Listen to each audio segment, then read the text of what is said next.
Rekonstruksi kasus dugaan pembunuhan Dante, anak artis Tamara Tiasmara. Dalam rekonstruksi terungkap, tersangka yang merupakan kekasih dari ibu korban sempat mengakses CCTV yang ada di TKP.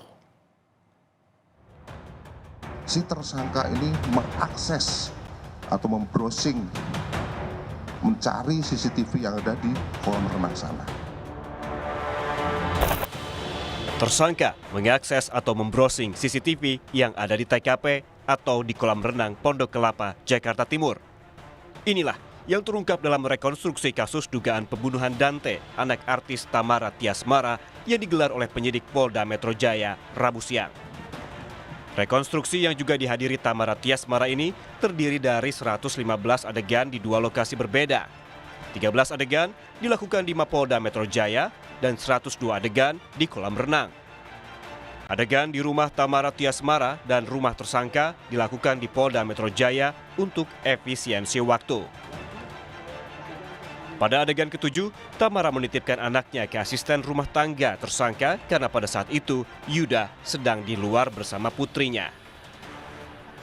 Dalam adegan ke-13 saat menuju kolam renang, polisi yang mengungkap dugaan pembunuhan berencana dalam kasus kematian Dante. Menurut hasil dari digital forensik, tersangka sempat memeriksa keberadaan CCTV di kolam renang dalam perjalanan menuju TKP. Meski demikian, hal ini dibantah tersangka Yuda Arfandi. Si tersangka ini mengakses atau membrowsing, mencari CCTV yang ada di kolam renang sana. Ini kita bisa buktikan dengan hasil pemeriksaan dari analis digital yang mana pada adegan ke-13, yaitu pada jam 15.11, tersangka YA membrowsing dan mengakses CCTV kolam renang Palem dengan menggunakan handphonenya. Ini berdasarkan keterangan dari ataupun hasil pemeriksaan daripada analis digital.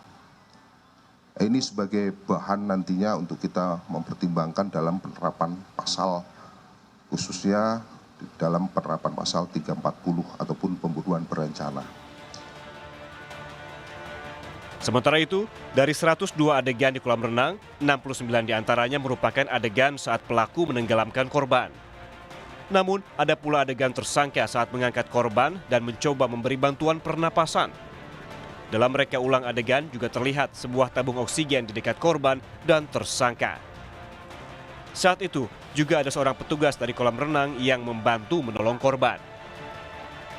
Seluruh rangkaian adegan dalam rekonstruksi ini digelar untuk memberikan gambaran tentang terjadinya tindak pidana pada 27 Januari lalu di kolam renang Palem, sekaligus menguji persesuaian keterangan tersangka dan saksi dengan fakta di lapangan. Tim Liputan Kompas TV.